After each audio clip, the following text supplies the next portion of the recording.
Okay, so I think we're just about ready to get started. So good afternoon, everyone. My name is Isabel Organi, and I'm the president of MacSER. So thank you for attending the Considering Grad Studies event. I'd just like to remind everyone that the event is being recorded, and if you wish to submit a question, you can do so on Slido, and I've pasted that link in the chat, so you should see that right now. Great, thank you. Hello, everyone. My name is Yasmin. I'm the Vice President of MacSER. And now, without further ado, I'm pleased to introduce our speaker, Siobhan. She's the Liaison Officer for Graduate Studies.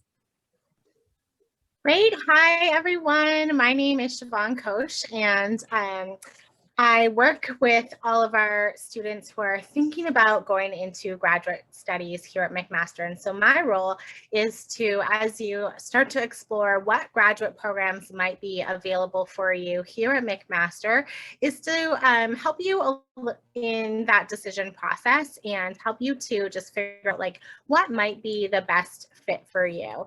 And so we're going to go through a little bit of a presentation. I also have a little bit of a video to show you that was, I think, a really valuable piece of interview that we did with a current PhD student. So you can learn a little bit more about research options. And then we'll have some time for where I'll walk you through kind of more of the ins and outs of the application process and what you can do early on to prepare yourself to be a strong graduate student candidate. And then at the very end, we'll also have time for different questions and things like that as well too. So please definitely keep your questions coming on Slido as we go. And we'll make sure that if the presentation didn't answer any of them for any reason, that we get all of those questions answered at the end for you as well too. So I would love to know just in the chat section what your name is, which program that you're currently studying in. And I know that right now, a lot of us are just all over the world. And so I would love to know where you might be in the globe and just share a little bit about where you're currently residing. And also if you want to put the year that you're studying in right now, that's also, just great for me to kind of get a sense of who is in what year for each program. So I always like to start this presentation just by going through a little bit of the difference of grad studies, because sometimes you will find that grad programs can look really differently from a course-based or research-based program. And I think sometimes we don't even know, what is the difference between a professional course-based master's or a thesis research-based master's. So to kind of outline that for you, a course-based master's degree generally has 8 to 10 courses within the degree. In a course-based program, you might have a major research project but you don't do a thesis for this program. So you generally will not have a thesis to graduate from a course-based master's program. When you're applying to a course-based master's program, you do not need a supervisor to get admitted to it. Whereas when you apply to a PhD or a Master's of Science, Masters of Applied Science program, which are research-based degrees, those ones you'll need a supervisor to get admitted. And we're going to talk a little bit more about that in just a few minutes, but that kind of gives you a little bit of that idea. Your research-based degree, that's going to be focused on working alongside a supervisor, doing research in their lab.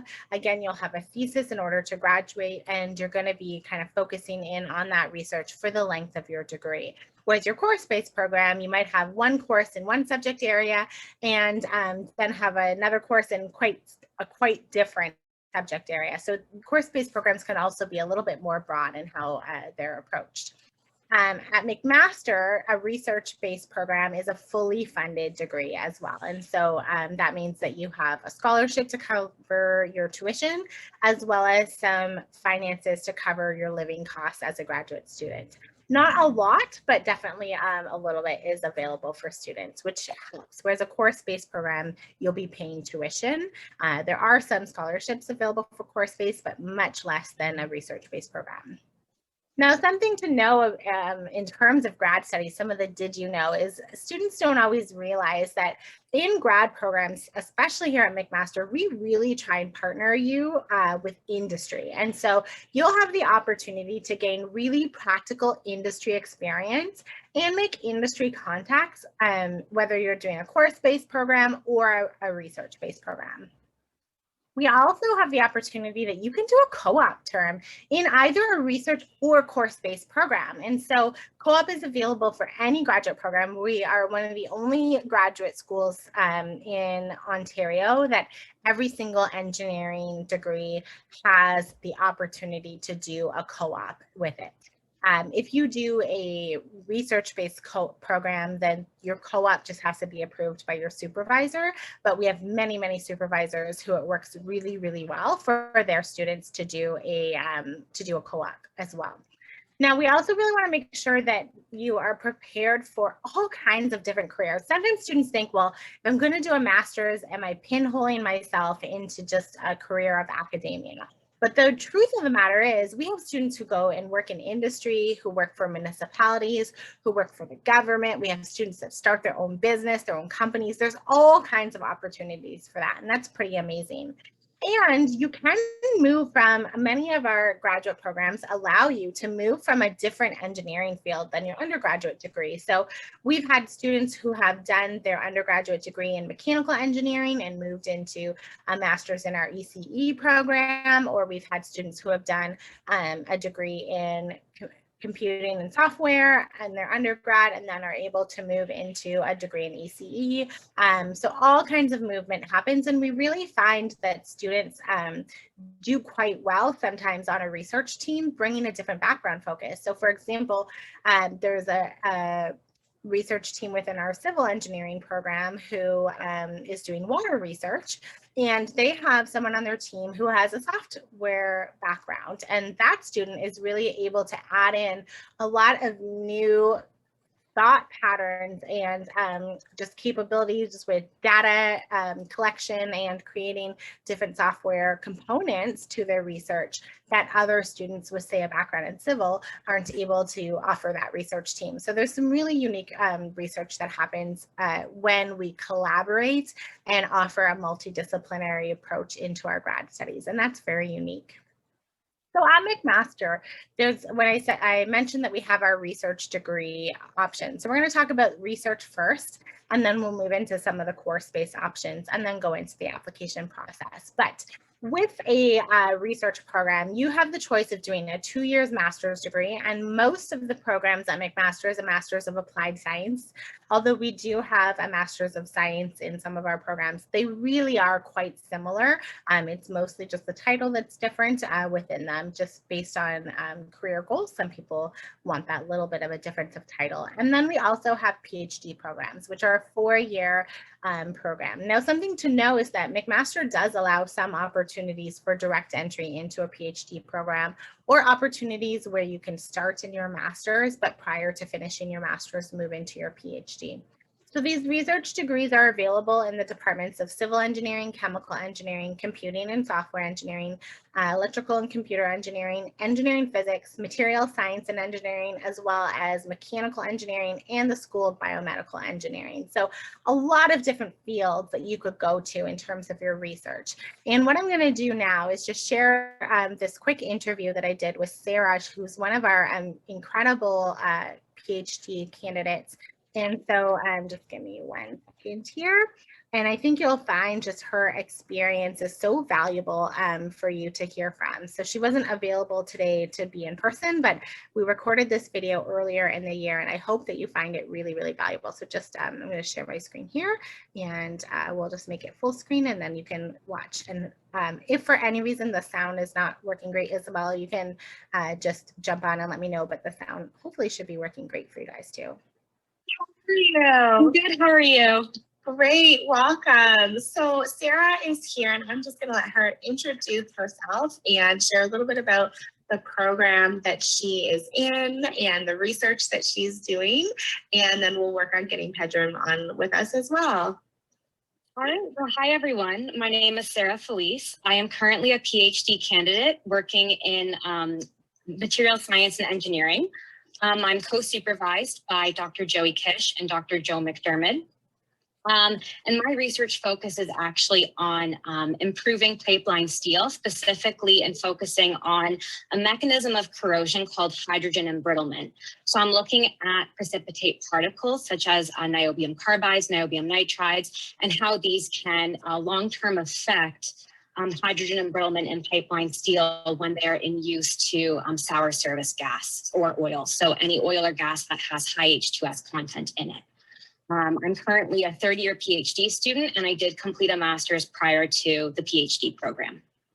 Amazing. And Sarah, one of the questions that some students ask me often is, when considering a course-based master's or research-based master's, how did you decide to go in and jump into a research-based master's program? So it really does depend kind of what you want out of everything. So the benefits of doing a research-based master's is it's also usually a thesis-based master's. So when you're writing a thesis, you might be working with people in industry that can give you a lot of connections in your network.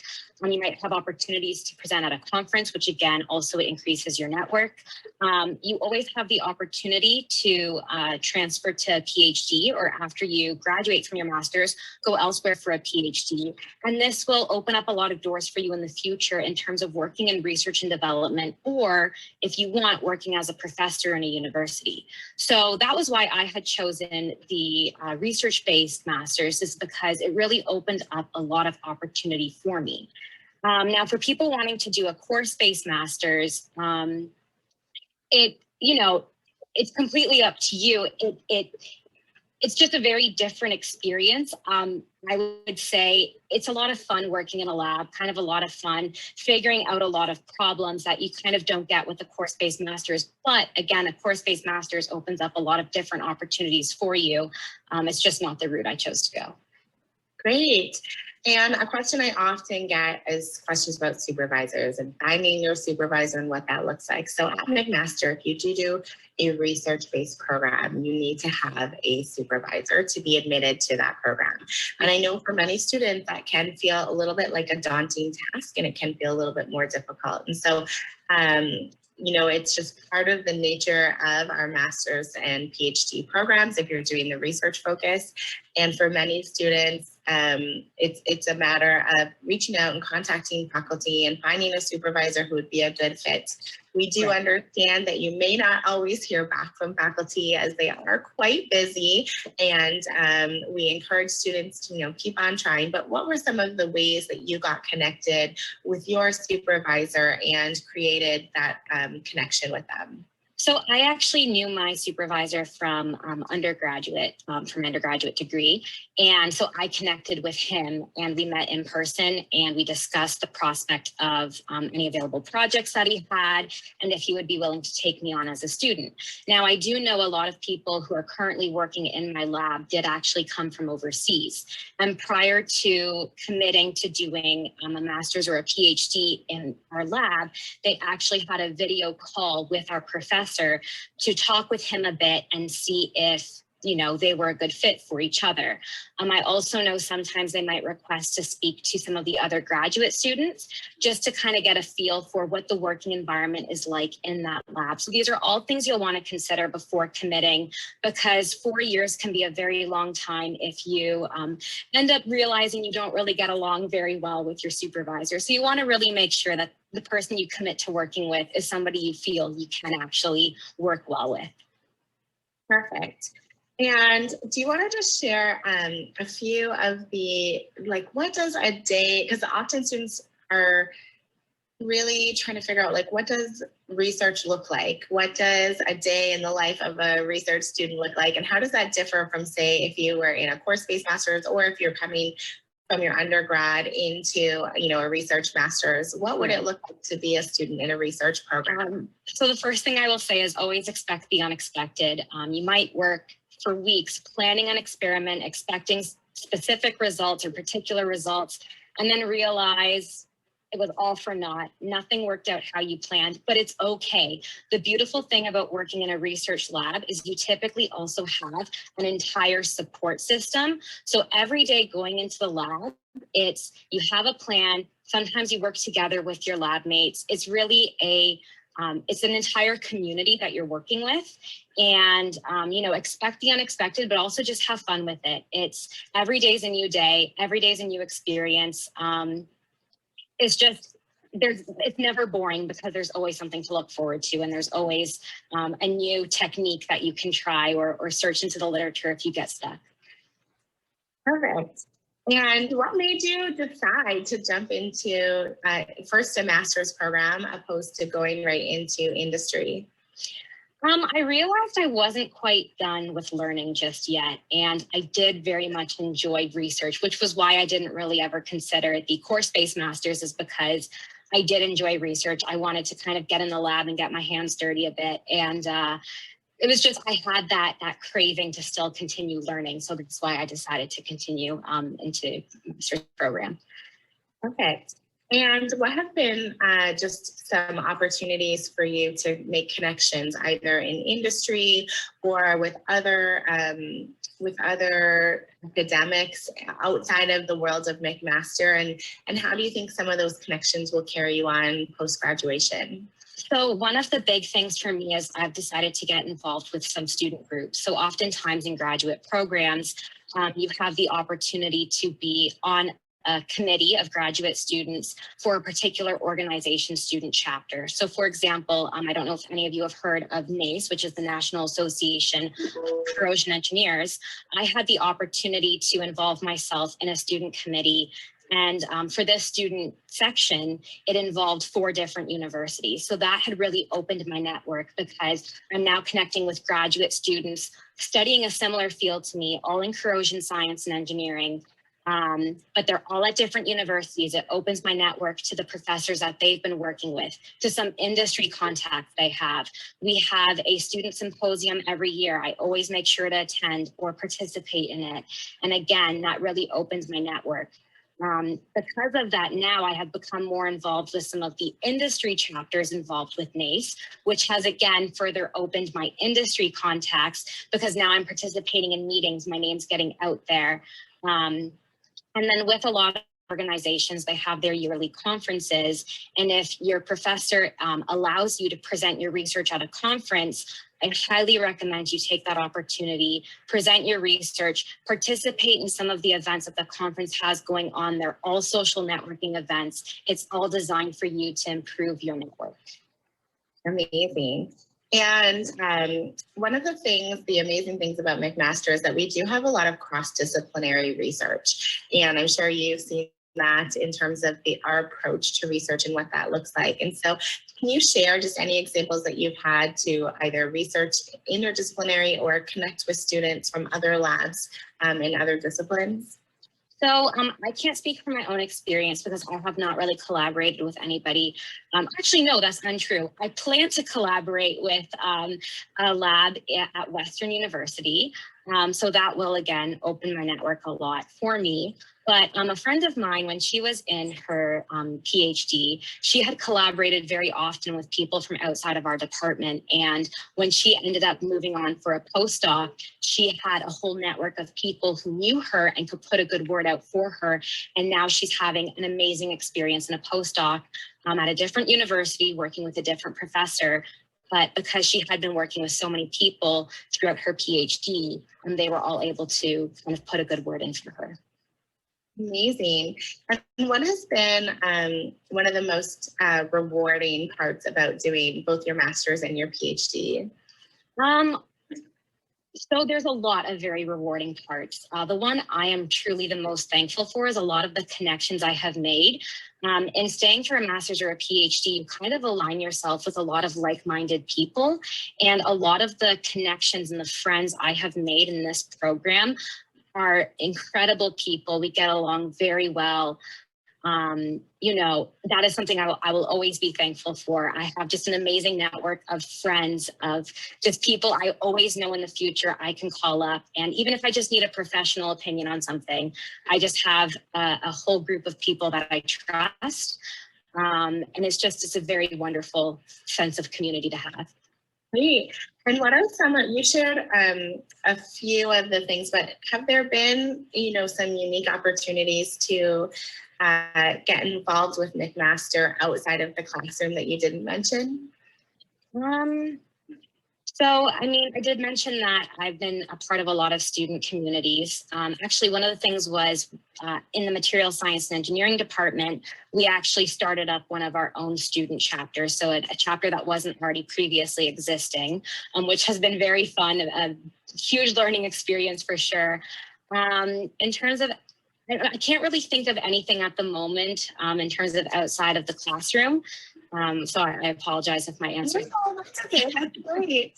And so what, in terms of your, I know some people, we have a couple new people. So do you want to share just again a little bit more about the research that you're doing and how you collaborated with your supervisor to develop your thesis and work through your research? Because one of the things that students often wonder is when I come into a lab, does the faculty already have research going on, or is there research that's already taking place that I need to jump into, or will I be starting from scratch and developing my own research from there? And I know it does change from lab to lab. It really does. Yeah, so I would love to hear your experience with that. So even from project to project, so for example, in my lab, when I joined, I was actually starting on a new project. I was one of the first people to come on and work on this project.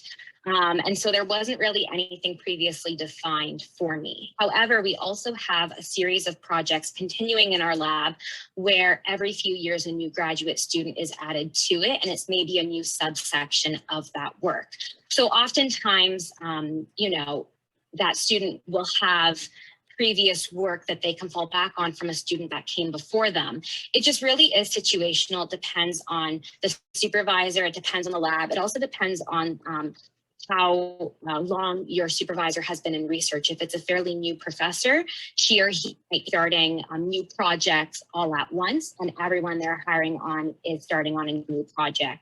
Or it can be like my situation where there's some new projects and some continuing projects. But really, you just have to talk to professors, see if they have any research opportunities.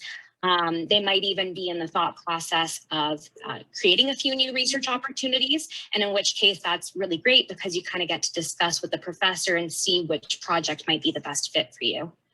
Great. And just one last question as we close off this session. I know you have to get going, but what would just be one piece of advice for students who are considering going into either a master's or PhD program?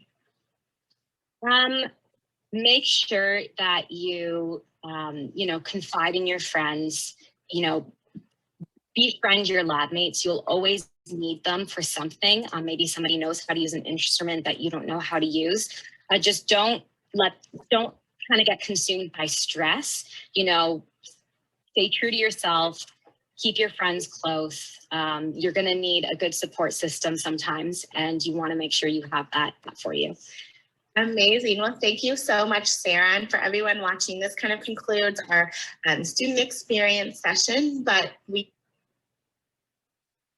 So I hope that was helpful for you guys in terms of just hearing a little bit more about one of our student experiences. And Sara, is a really incredible grad student, and you can find her on LinkedIn as well. If you ever want to ask her more questions, she would have loved to be here in person, but that was an interview that we recorded a little bit previous to this session. Now I'm going to just open up my presentation again. So just sorry about that. Give me one moment.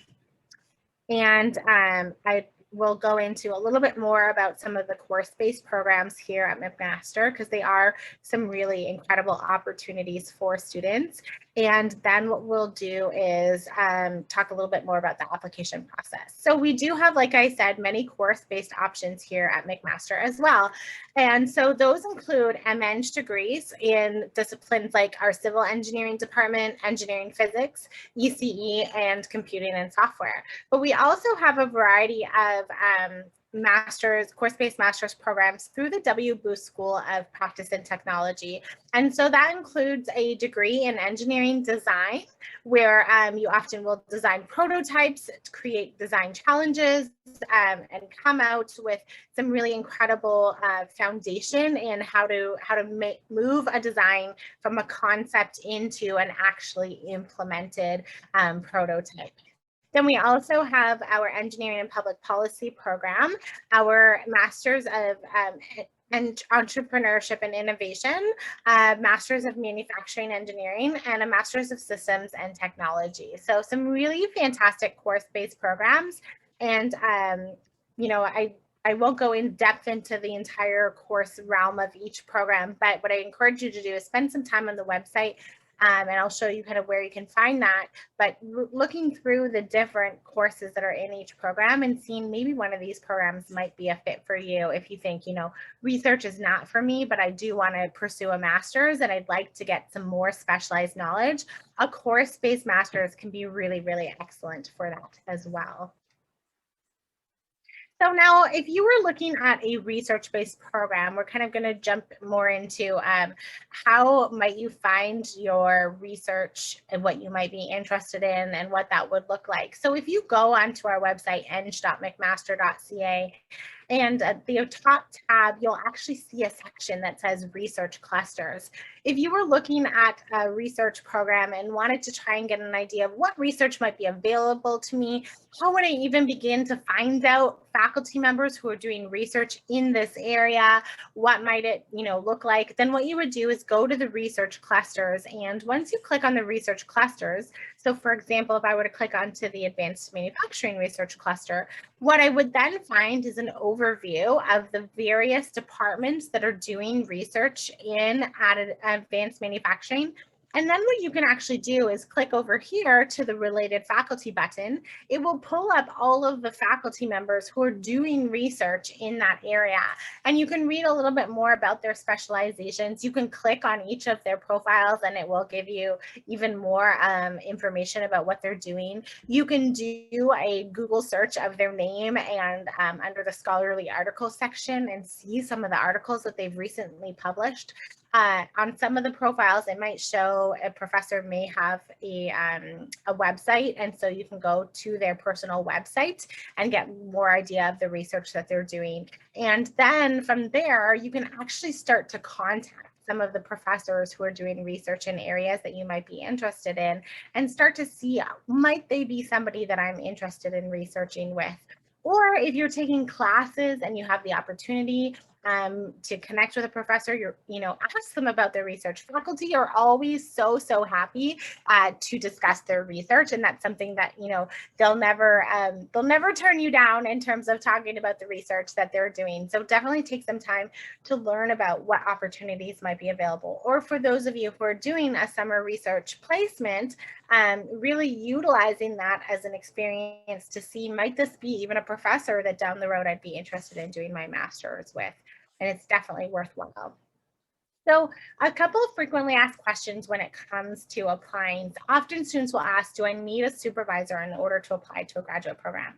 If you are applying to a research program or a course-based program, you don't need the supervisor to apply. However, with a research program, you have to have a supervisor to get admitted.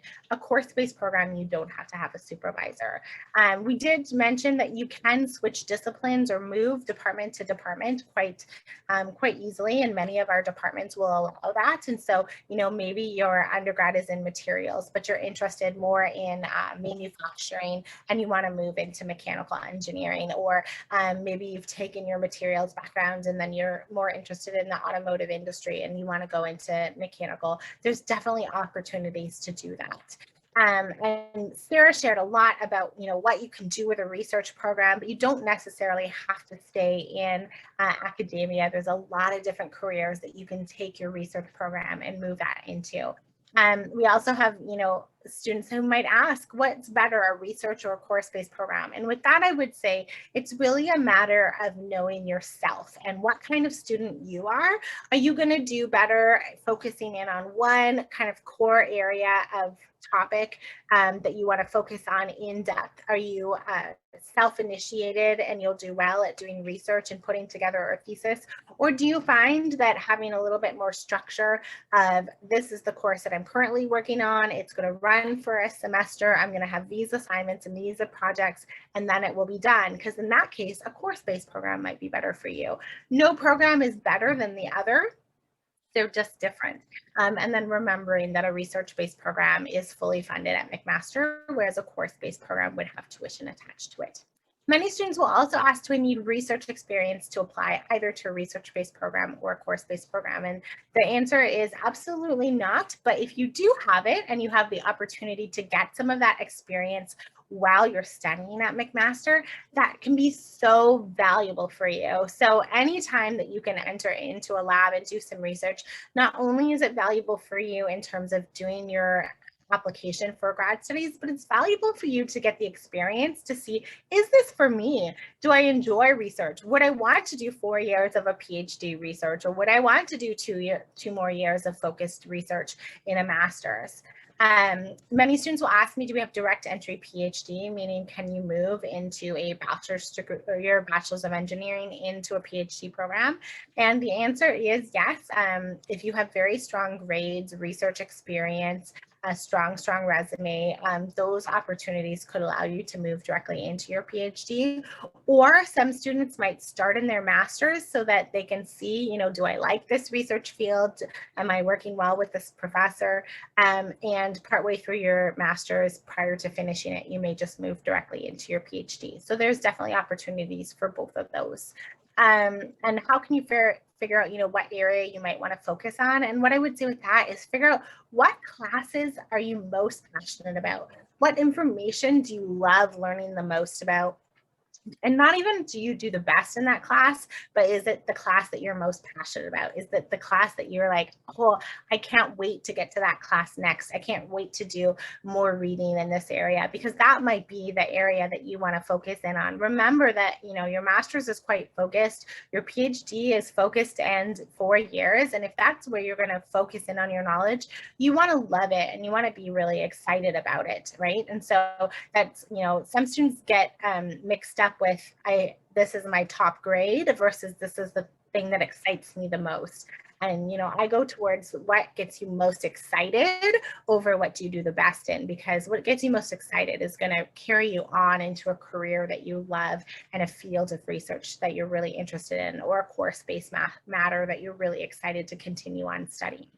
And should you do part-time or full-time studies? So all of these programs, or many of these programs, are available in part-time options and full-time options. And that really is just figuring out what's best for you in terms of, you know, are you going to be working while you do your grad program? Would you rather finish quicker? Or would you rather have the opportunity to spread it out a little bit and, you know, pay, if you're doing a course-based master's and you need to pay tuition, is it easier to spread the finances out a little bit?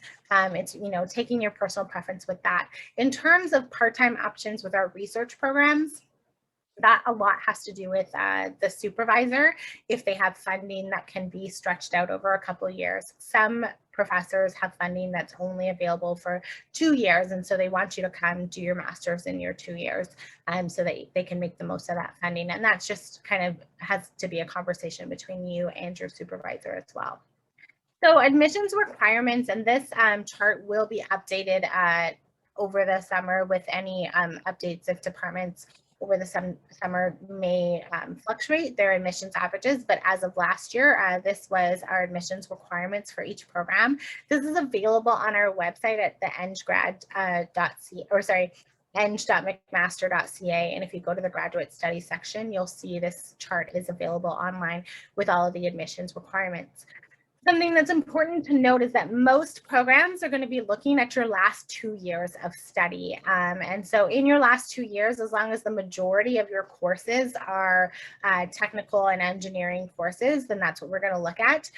If for some reason you took a first year course in your 4th year, that wouldn't be counted towards your average. We would then kind of we would drop that first year course and go to the next 3rd or 4th level course in your transcript and bring that one up. So hopefully that kind of helps. And as long as you have a pretty regular last couple of years, if you're doing co-op, then we would again just look at the last 2 years worth of courses for that, unless it's indicated otherwise. So for example, the Masters of Public Policy, it's looking for a 70 to 72 average minimum in your last 10 STEM, so science, technology, engineering, or mathematics courses, or relevant in those areas. Whereas the manufacturing program is going to look specifically at the last 20 STEM courses. So a few have different requirements in that. So this chart is really helpful and valuable for you to be able to see that. Now, what are you going to need in order to apply to graduate studies? Some of this is just helpful to think about no matter what year you're in. All students are required to submit a resume or CV, including academic and professional experience. You'll need a statement of interest. If you've studied at McMaster, then you do not need IELTS or TOEFL. But if for some reason you were coming in and hadn't completed your entire degree at McMaster, and prior to that you were at an international institution, then you might need TOEFL or IELTS. All of you would need your transcripts from any post-secondary institution that you've studied at. So if you were somewhere before McMaster or you went somewhere after McMaster prior to grad studies, you would have to have all of those post-secondary institutions, whether or not it had anything to do with engineering. You still have to send all transcripts. And you need 2 academic references as well. And so in terms of the references, this is really important to start making those faculty connections. Anytime you can talk to a professor, it's really, really valuable. And so start to make those connections anytime you can. And when it comes time to ask for your letters of recommendation, a few pieces of advice are: first, don't procrastinate.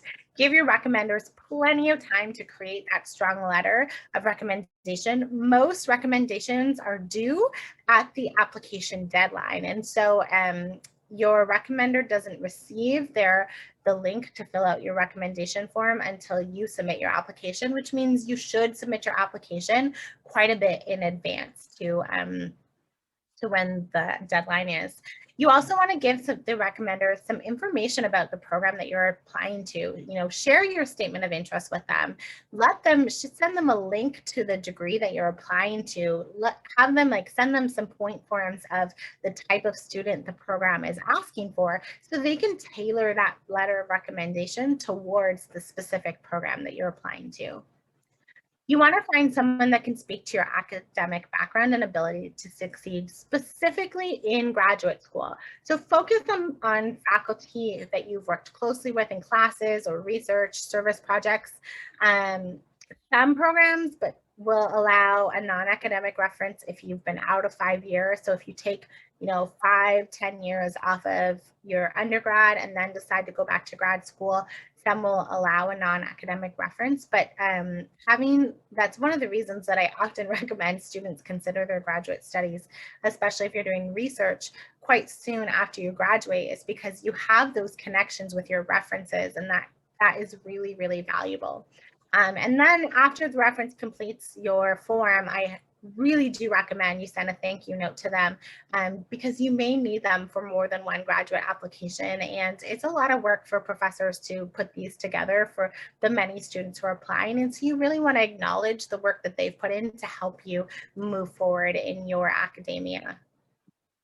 So this is a little bit of an idea of some of the things that we're going to ask the references to rank you on and what it's going to look like. So the first is that we want them to rank you in these different areas. So things like oral communication, written communication, work habits, integrity, originality, all of those kinds of areas. And then they can add a follow-up letter where they can put comments on your strengths, the potential that you have to do well and complete your graduate program. And they can either attach a letter, or there's a text box where they can add that in as well too. Now, another component of your application is your statement of interest. Some schools, when you apply to grad school, you might see it called a statement of intent or a description of research interests. It's all essentially the same thing. And this is the opportunity to really emphasize to the graduate program your specific area of academic interest. So the research topic that you're most interested in working on, how your past education and other experiences have prepared you to be successful in the graduate program that you're studying in, what you hope to achieve in your graduate school program, and why this particular program at McMaster is the best fit for you. So be sure to be specific in this statement of interest. The statement of interest that you use, for example, to apply to McMaster and one specific program should not be able to be used exactly to apply to another institution. You know, you, as you're applying to schools, especially if you're applying to more than one, you might be writing several statement of interest, and the core of it will be quite similar, but make sure that it actually can be different and used, you know, very specifically for that institution. It's generally done in a short form essay, but just keep an eye on the program that you're applying to see if they give any other specific instructions. Often they won't give a word limit, but what I would say to that is try and be concise and make sure that you're giving as much information as you can, but at the same time, remember that an admissions committee is reading hundreds of applications, if not in the thousands. And so you want to be as concise as possible. You want to state any work that you've done in the area. So if you're doing a summer research component and we want to make sure in your statement of interest that you actually talk about the research experience that you've already done, or specific projects that you've already done, or reasons why you're interested in that. You can, in your statement of interest, mention faculty members that you're interested in researching with. If there are academic publications that have informed your interest, you can use those. Make sure that you cite them, but they're definitely able to use. If you have been a part of any publications or presentations or conferences, it's not mandatory, but if you have been, then definitely include those, because this really is your opportunity to share with the admissions committee that you are creating, you know, a case that you are focused and skilled, enthusiastic, and a really great match for this particular program. Now, if you apply to one of the course-based programs, so the W. Booth Masters of Engineering Design, Public Policy, and Entrepreneurship and Innovation, Manufacturing, or Systems and Technology, there's an additional interview that you'll have to do. So this is done through an organization called Cura Talent. Many of you getting into your undergrad may have done an interview through this. So it'd be a similar process. So after you register and pay the online application fee and online interview fee, then within 2 to 4 business days, you'll get a notice about this interview. Now, this interview is not on your technical knowledge. It is a sample question would be, tell me about a time when you saw someone treated unfairly or with disrespectful behavior and you chose to intervene. What considerations did you have while choosing your actions and words, and walk us through your approach. These are a few of the other sample questions. Why is it important to take risks or to put yourself in an uncomfortable situation? Tell us about a personal situation or where a risk took you in a completely unexpected outcome. What happened and what did you learn the next time? Or describe a time when you collaborated to solve a challenge at work or school using a creative or unique solution, and what improvement or value did the solution offer? How did that solution get implemented? So these are just some samples. There's opportunity for you to do practice rounds when you're doing this interview. And so it really is testing critical thinking, communication skills, things like that. But again, that's only for the W. Booth School of Practice and Technology grad programs that you would have to do this interview. But you can expect that if you're doing a research program, you will likely have an interview that is done either in person, through Skype, or on the phone, or on Zoom with the faculty member that is interested in having you work on their team. And so definitely, expect that that would happen, and they'll be getting to know you and asking you quite similar like job interview questions and about the classes that you've been successful, courses that you've been successful with, things like that. So when you are ready to apply, you can apply online at mcmaster.ca/OLA, and that application is kind of all over our website. You can find it in a lot of different places, and it's an online application system.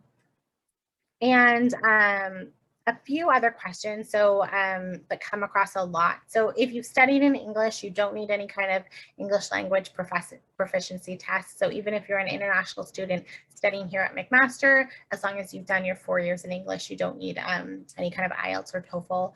Your references will be contacted through email. So you submit their email address on your application, and once you submit your application, they will then be emailed. We talked about the fact that not every program has an interview. So for example, engineering physics M.Eng program doesn't necessarily have an interview with it, but many will have some kind of interview component, whether it's formal or informal. Now, many students ask me if I don't meet the minimum, or if I meet the minimum GPA, am I guaranteed to get admitted? And unfortunately, the answer is no.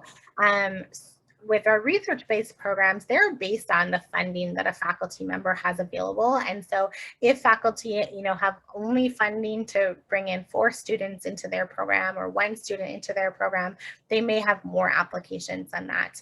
And so it's really looking at the best candidate. And with our course-based programs, there is a better chance of getting admitted if you meet the minimum requirements, but also remember that we're looking at your CURA scores, we're looking at your supplemental application, your resume, and there still are limited spots to many of our course-based programs too. And so it's looking at the applicant pool and figuring out who has applied would be the best fit. You can apply to more than 1 program, and so with that, you can submit your application to multiple programs, but you do have to submit a new application for each program.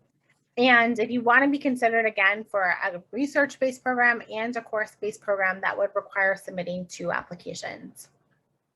All applications will be posted on our website and within the departmental websites as well too. Each department could have a different application deadline, so that's just important to note that if you're applying to materials and the W booth, there might be different application deadlines, and so just outline that and figure out what you need to focus on first. And you can apply prior to finishing your undergraduate degree. And so if you're in your 4th year or going into your 4th year, you can start to apply basically from October or November of your 4th year until the end of the year.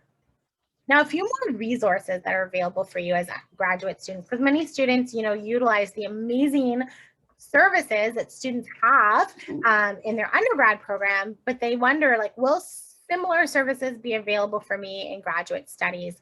And so the answer is definitely yes. So one of the services, again, is our co-op and career services. So we talked about the fact that co-op is available with all of the programs, but we also have career services with things like career development, help with your resume and interview support.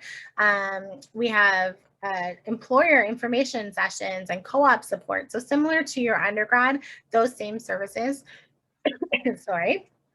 those same services will carry through into your graduate studies. We also have the Engineering Graduate Society. And so this is a really incredible society that is available that you can be on eventually if you want to get involved in leadership. But they help to liaison with different areas of faculty. They have things like travel scholarship that they run conferences, they run social events. And so that's definitely a great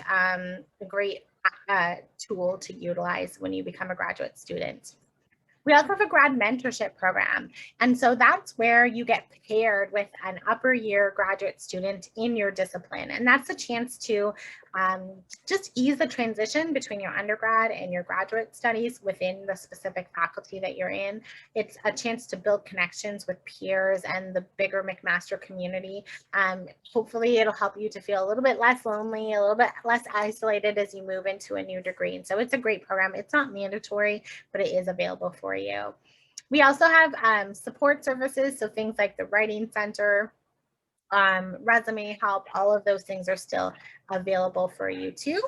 If you are a student who needs to access student accessibility services, that is also available. So academic accommodations or assistance related to disabilities that you might have, helping to transition from, your undergrad into graduate studies, all of that is still available for students at the graduate level too.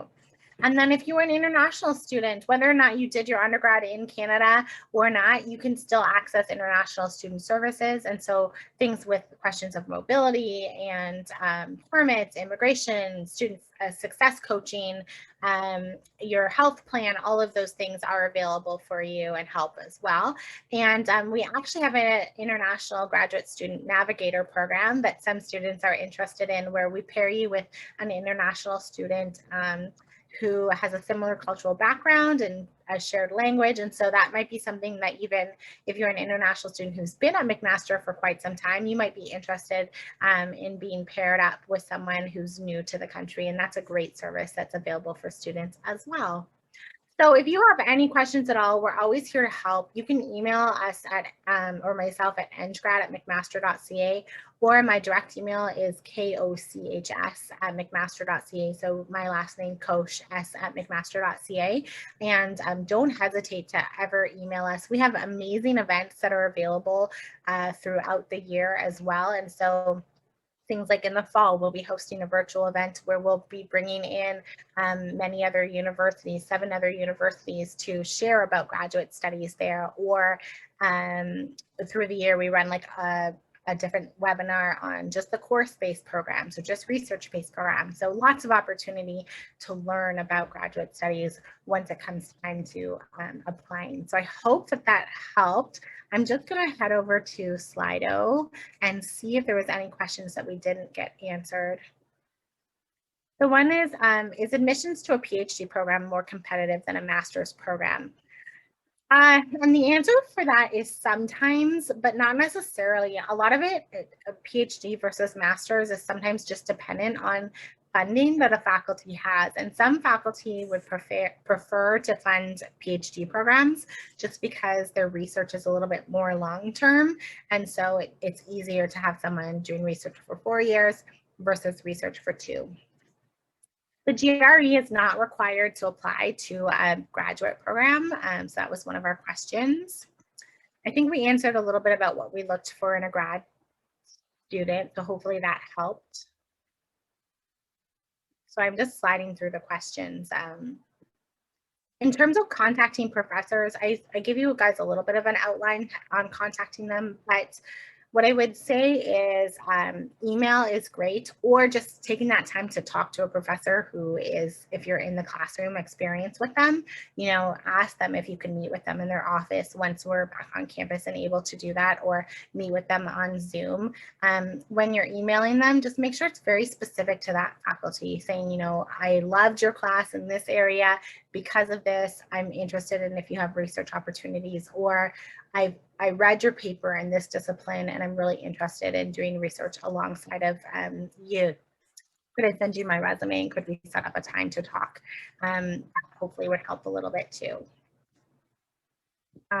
We talked about the fact that you can apply early, but one thing to know is if you apply early and you're not finished your grades yet, then what we'll do is look at all of your grades up until then in terms of your 3rd year and whatever you have of your 4th year, and then make a decision based on that. And it's usually just conditional on you finishing your 4th year with those kinds of grades.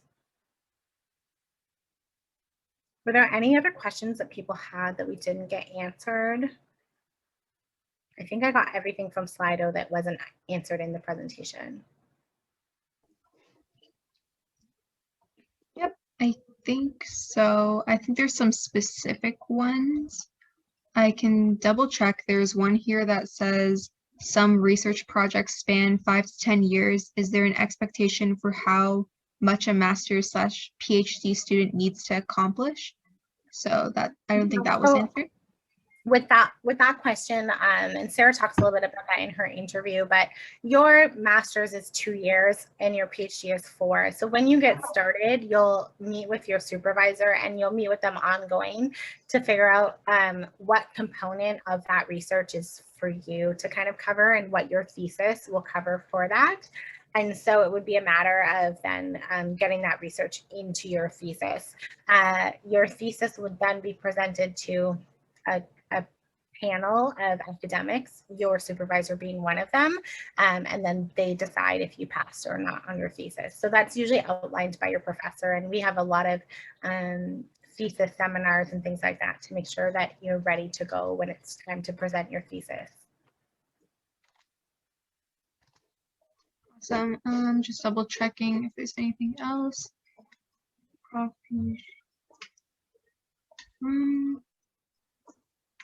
think that covers it. If anyone does have another question, you can feel free to send it in the chat and then it'll go to the very top of our list. If we didn't see something or we missed something, that would probably be the best way to do it.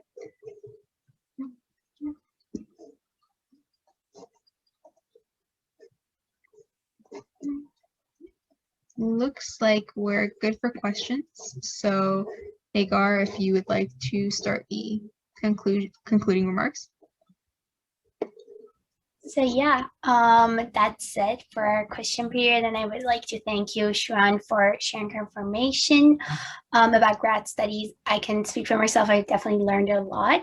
And thank you for everyone who stayed till the end of our meeting.